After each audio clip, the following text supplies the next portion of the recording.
Olá, boa noite a todos.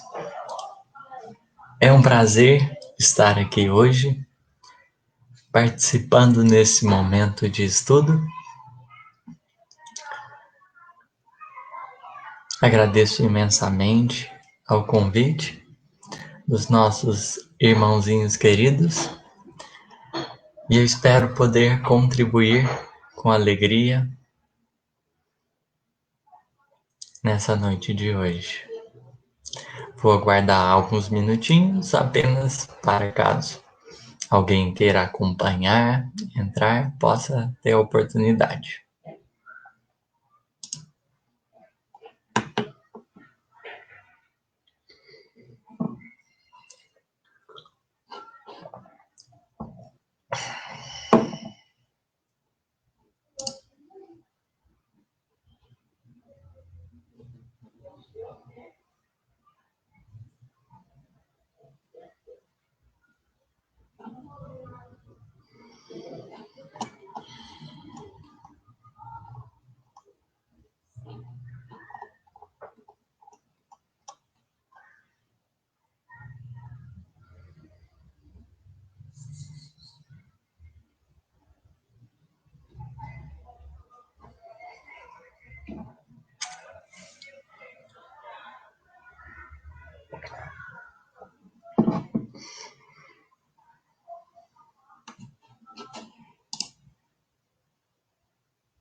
Boa noite, Márcia.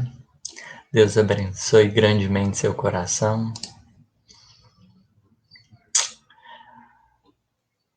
Vamos começar.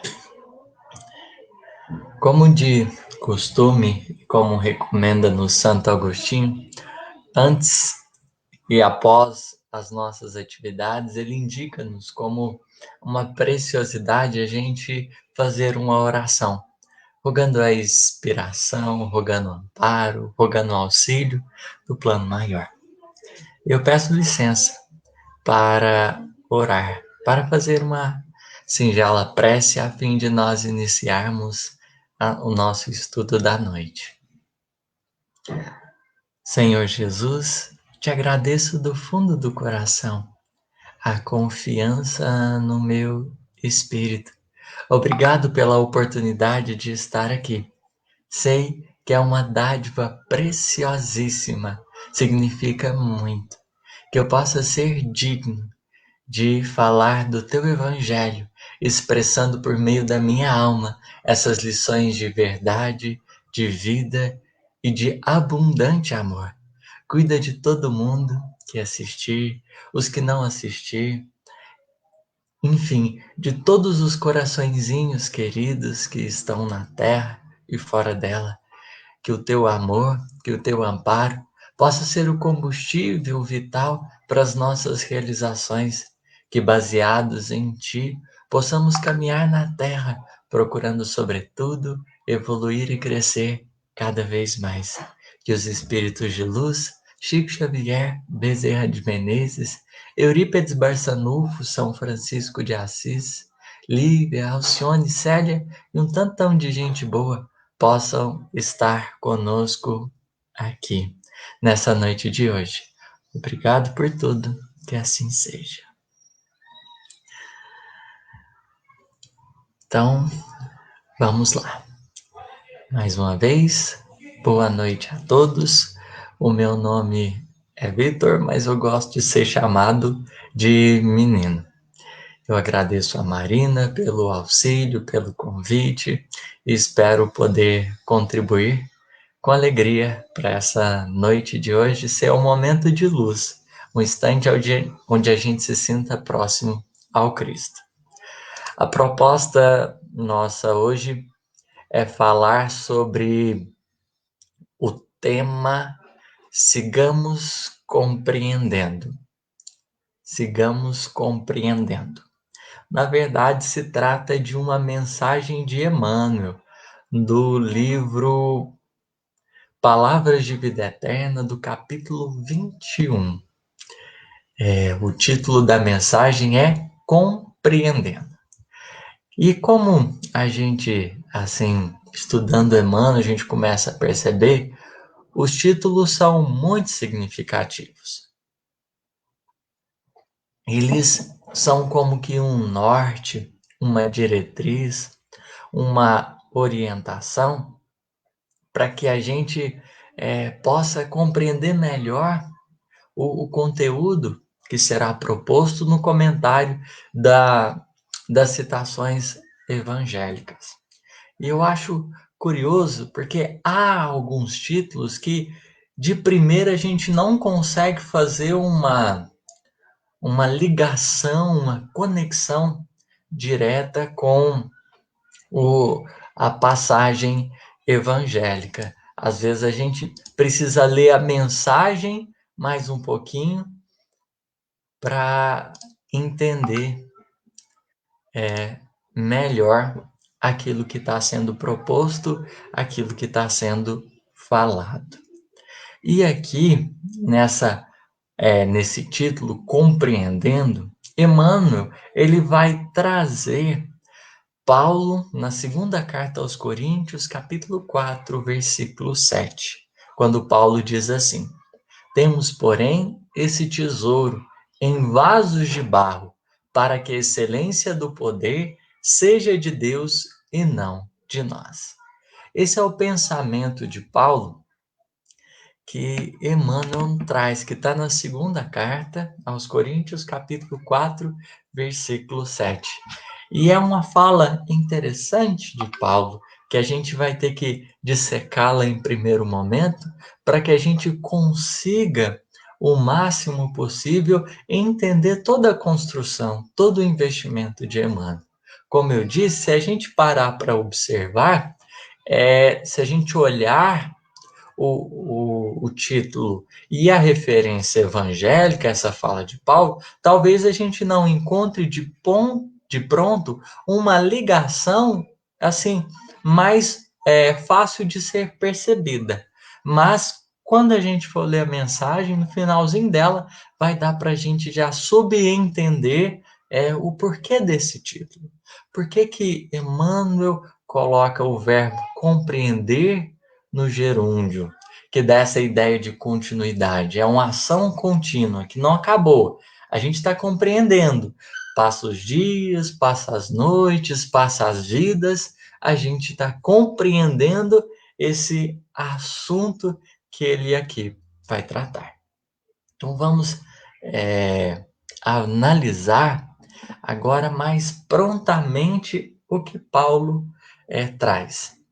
Temos, porém, esse tesouro em vasos de barro, para que a excelência do poder seja de Deus e não de nós.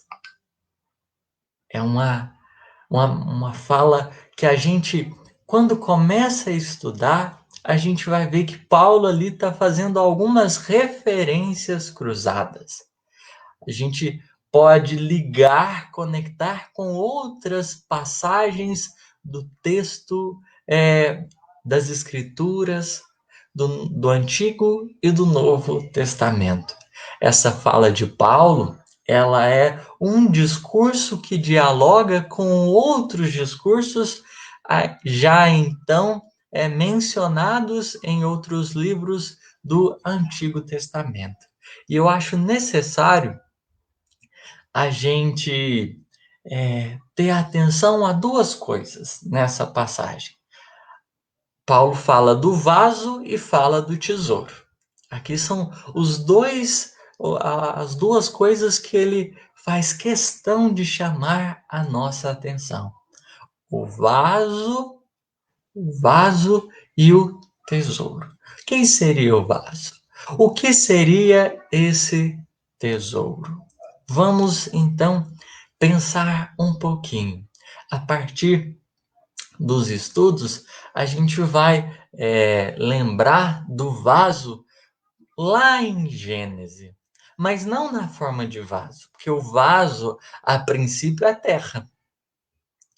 O vaso, a princípio, é terra. E em Gênesis, a gente tem uma passagem bem interessante.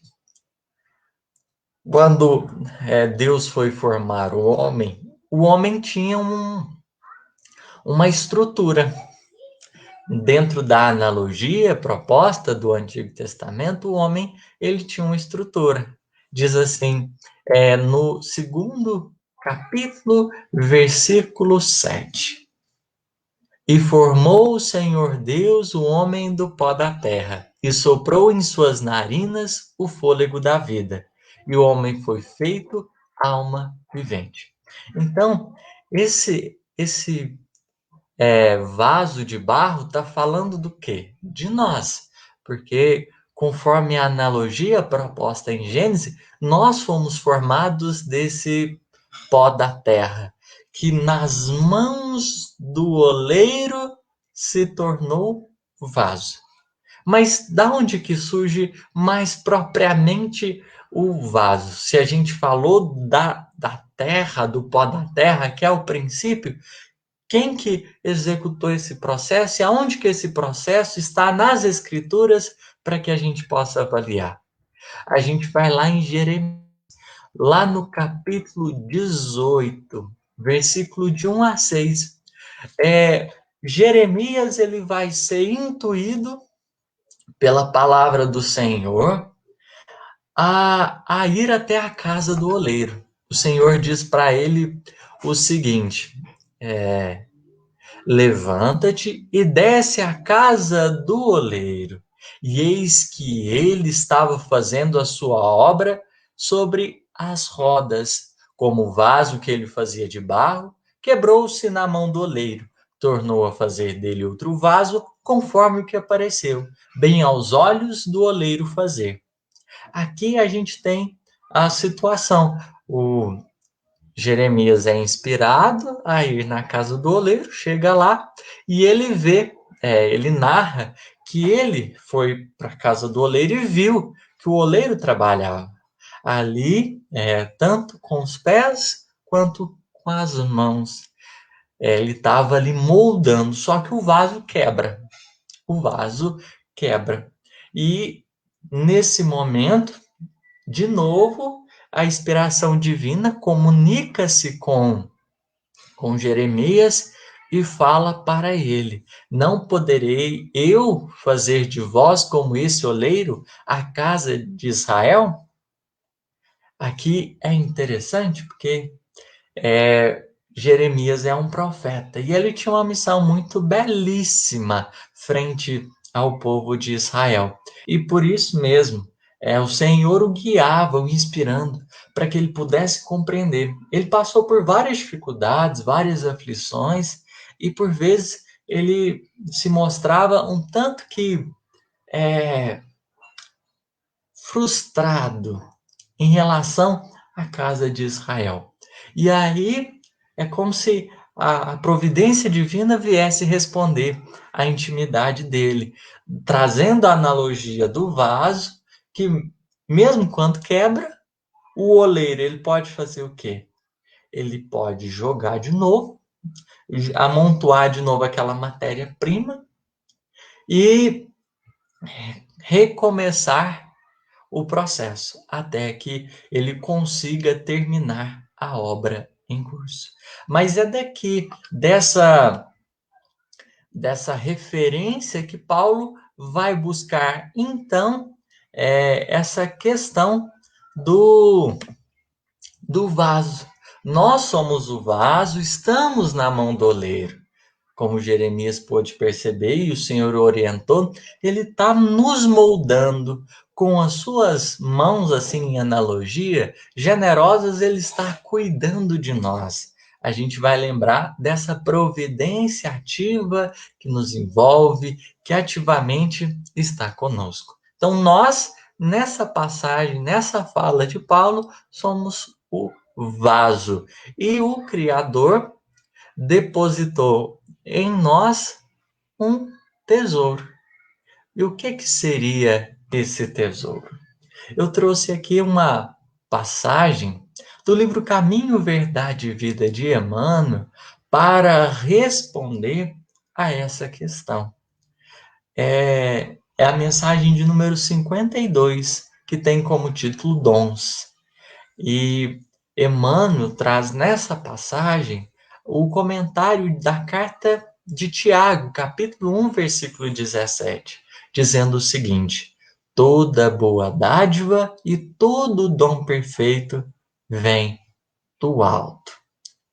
Tudo que é bom, todo esse manancial, esses recursos, tudo isso vem do alto. Então, é importante a gente ter uma atenção a esses tesouros, porque eles não vêm propriamente dito de nós. Por mais que a gente tenha feito algum esforço, é indispensável a gente se atentar que esse tesouro, ele vem da providência divina. É do Criador que parte todo esse manancial de bem, todos esses recursos oriundos da luz, é diretamente de Deus. Nós apenas somos depositários de tudo isso. Então, feito isso, localizando-nos na passagem evangélica, a gente pode agora ir para o texto com um pouco mais de segurança. Sigamos compreendendo, Emmanuel começa a mensagem. Lembra-te de que os talentos da fé e o conhecimento superior, o dom de consolar e a capacidade de servir, não obstante laboriosamente conquistados por teu esforço, constituem bênçãos do Criador em teu coração de criatura.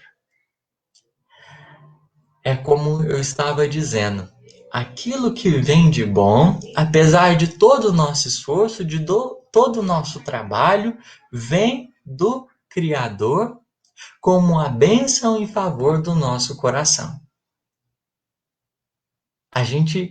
Emmanuel convida-nos a seguir compreendendo.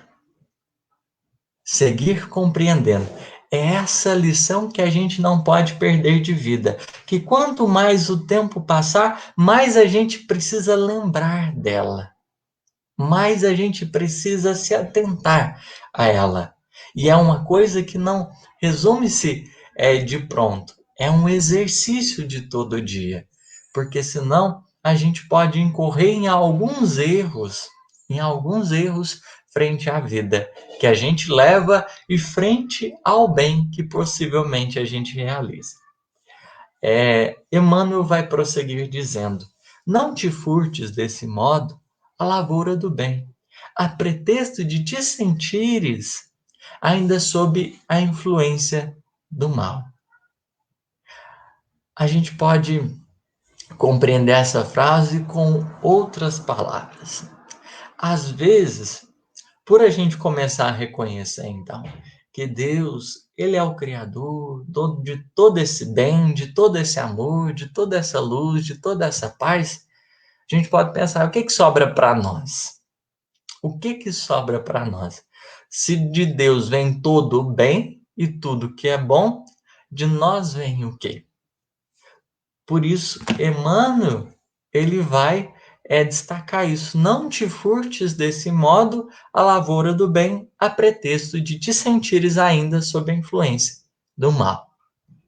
Por mais que a gente ainda não seja o top das galáxias, a melhor criatura, isso não significa que nós estejamos dispensados dessa graça que é a oportunidade de servir. A pretexto da nossa imperfeição, a gente não pode alegar a evasão do trabalho.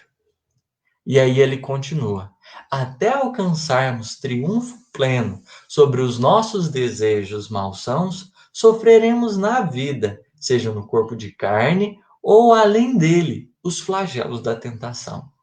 É natural que no processo de aperfeiçoamento da nossa existência, a gente vá sentir os assédios do mal devido à inferioridade que ainda nos caracteriza. Mas isso não significa que a gente deva se entregar a isso. Nós teremos a tentação da luxúria, tentação da vingança, da cobiça, da crueldade, tentações de todos os matizes que emergem do poço de nossos impulsos instintivos ainda não dominados. A gente é o vaso, e o vaso tem essa característica que é mais rústico, vem de algo que é menos sensível. A gente ainda, a nossa natureza ainda está alicerçada nessas características. Isso mostra que dentro de nós ainda existe um campo como que de batalha. Se a tentação, contudo, Emmanuel vai dizer, se a tentação, contudo, nasce de nós, perante os deslizes, as imperfeições que a gente ainda tem, a flama da educação e do aprimoramento vem de Deus, conduzindo-nos para a esfera superior. Não te espantes assim à frente do conflito da luz e da treva em ti mesmo. Segue a luz e acertarás o caminho. Olha o quanto isso é significativo. A gente, mesmo na nossa condição, às vezes a gente esquece do valor que a gente tem. E vai se diminuindo e vai deixando as trevas adensarem-se ao nosso redor. Mas é indispensável que de nossa parte a gente lembre que do Criador vem a flama da educação e do aprimoramento. É dele que vem tudo isso. O que a gente precisa fazer é apenas uma coisa. Uma coisa. E o que seria essa coisa? Eu vou trazer aqui uma experiência de Paulo que ele passa e que é muito significativa, que pode responder essa questão. Mesmo a gente sendo tão pequeno, às vezes querendo ser maior um pouquinho, ser melhor, estar em condições mais serenas, mais tranquilas, mesmo a gente tendo todos esses desejos que é natural e são verdadeiros, porque a gente tem o instinto de progresso dentro de nós, então a gente anseia o melhor. E nosso amigo Paulo, o nosso grande convertido de Damasco, ele estava num momento muito especial quando ele escreve a sua segunda carta aos Coríntios. Ele vai falar de uma experiência que ele teve. Ele reconheceu que, apesar de todas as revelações que haviam sido conferidas a ele, apesar de tudo de bom que ele estava começando a compreender, tinha sido dado a ele um espinho na carne. Então ele fica meio que inculcado. Tinha um espinho na carne, que, segundo ele, seria o mensageiro de Satanás para me esbofetear, a fim de eu não me exaltar. E aí, Paulo percebendo que ele tinha ainda esse espinho na carne, que falava das fragilidades, da condição humana, ele faz uma oração. Ele ora 3 vezes ao Senhor para que retirasse aquele espinho, para que intervisse em favor dele, a fim de que ele não tivesse imperfeição. E nesse momento, Jesus fala para ele: a minha graça te basta, porque o meu poder se aperfeiçoa na fraqueza. E a partir disso, Paulo, compreendendo melhor o que a providência divina rogava dele, diz: de boa vontade, pois, me gloriarei nas minhas fraquezas, para que em mim habite o poder de Cristo. Jesus fala para ele: a minha graça te basta. Paulo estava preocupado com o defeito, ou seja, em não ser. Jesus traz o ponto que ele precisava se preocupar. Qual que era? O quanto ele era amado. Jesus fala para ele: a minha graça te basta. Entre outras palavras, o que eu estou pondo dentro de você, como vaso, esse tesouro que eu estou depositando na sua intimidade é o suficiente. Não se preocupe. Porque a partir do momento que a gente começa a ter noção do quanto o Criador cuida incessantemente dessa criação, quando a gente começa a perceber o quanto Jesus e a espiritualidade vão cuidando de nós nos mínimos detalhes, a gente vai se sentindo impulsionado a ser melhor. Não porque a gente não quer ser de um jeito, mas porque a gente percebeu, sentiu, está consciente de que dá para ser melhor. Então a nossa luta não vai ser e não ser daquele jeito. Vai ser para cada vez mais permitir que esse tesouro que foi depositado nas nossas almas, cada vez mais, esse tesouro que foi depositado nas nossas almas, ele possa estar acomodado, no sentido acolhido na nossa intimidade. Porque Deus, sobretudo, investe profundamente dentro de nós. Quando o filho pródigo volta para casa, decide se tornar de novo vaso, o pai investe muito nele. O pai investe muito nele e deposita imensas bênçãos. Qual? O amor, a misericórdia, a bondade. Envolve-o na mais extremada bondade. Esse é o tesouro que foi depositado dentro do filho pródigo. E que é o suficiente o quê? Para que ele agora, em regressando para casa, ele consiga fazer o quê? Continuar trabalhando. E por ter sido tão perdoado e tão amado, ele vai se ver na necessidade de amparar e de perdoar. E todas as vezes que ele conseguir fazer isso, ele vai lembrar o quê? Dele mesmo, falar, nossa, eu sou muito bom. Não. Por ele ter recebido todo esse investimento espiritual, por ele ter recebido todo esse amparo, ele meio que contraiu uma dívida de amor, na qual ele vai se ver diante do outro, no dever e impulsionado a fazer o melhor que está ao seu alcance. Porque ele foi muito amado. Ele está simplesmente transmitindo, compartilhando aquele tesouro que foi depositado dentro dele. A nossa condição de encarnados pede para que a gente lembre disso, porque a gente ainda é muito imperfeito. Nós somos o vaso de barro ainda muito, muito pequenos. Mas Deus, apesar da nossa pequenez, reconhece que a gente tem essa capacidade de acolher o que é bom e belo dentro de nós e espalhar, porque a gente foi criado à imagem e semelhança dele. Na nossa intimidade, no nosso DNA, existe ali os genes da divindade, a contribuição ativa do Criador para nós. E como tudo que Deus cria é perfeito, apesar da nossa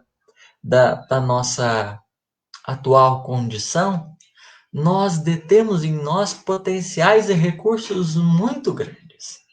Muito, muito grandes. E toda vez que a gente se sente apto a fazer o bem e realizar esse bem, a gente deve lembrar do quê? De alguém que tem investido em nós, de alguém que tem cuidado de nós. Sim, a espiritualidade, os bondosos espíritos, quanta gente não cuida de nós. Quanta gente não nos ampara nas nossas horas de dificuldade. Quanta gente não nos acalma nos momentos de sofrimento mais complicado. Quantos espíritos não nos dão suporte para a gente resistir aos momentos complicados? aos momentos de tentação, quanta gente não nos ampara para que a gente possa igualmente fazer o bem? Nós somos depositários, receptáculos, porque toda boa dádiva e todo bom dom perfeito sempre procederão do alto. Mas, para nós, isso significa muito. Você ser convidado a ser vaso, isso significa muito. Apesar da nossa característica ainda rústica frente à perfeição do Criador, frente à grandeza do Criador, ele ainda nos concede coisas maravilhosas. E, e Pedro, no Evangelho de Mateus, capítulo 19, versículo 27, ele vai fazer uma pergunta interessante que a gente vai correlacionar com o tema. Pedro pergunta assim: e nós que deixamos tudo e te seguimos, que receberemos? A gente pode perguntar: e aí? Estou na função de vaso, dentro do lar que eu estagio, dentro do trabalho que eu me encontro, eu estou procurando ser um receptáculo de bênçãos do Criador e espalhar tudo isso. Mas o que eu vou receber? O que é meu salário? Qual é a minha recompensa? Emmanuel vai responder essa pergunta na mensagem A Retribuição, que está lá no livro Fonte Viva, lição de número 22. Emmanuel começa perguntando, dizendo o seguinte: a pergunta do apóstolo exprime a atitude de muitos corações nos templos religiosos. Consagra-se o homem a determinado círculo de fé e clama de imediato: que receberei? Então a gente mal começou a ser vaso da providência divina, o Cristo mal começou a depositar em nós essas bênçãos, essas dádivas, e a gente já se vê o quê? É como que no direito de perguntar: e aí? O que eu vou ganhar? O que vai ser para mim? O que eu vou receber? É aquele médium que começa a tarefa e pergunta: e aí? E a minha vida? Aonde que vai melhorar? Estou fazendo isso, isso e isso. E aí?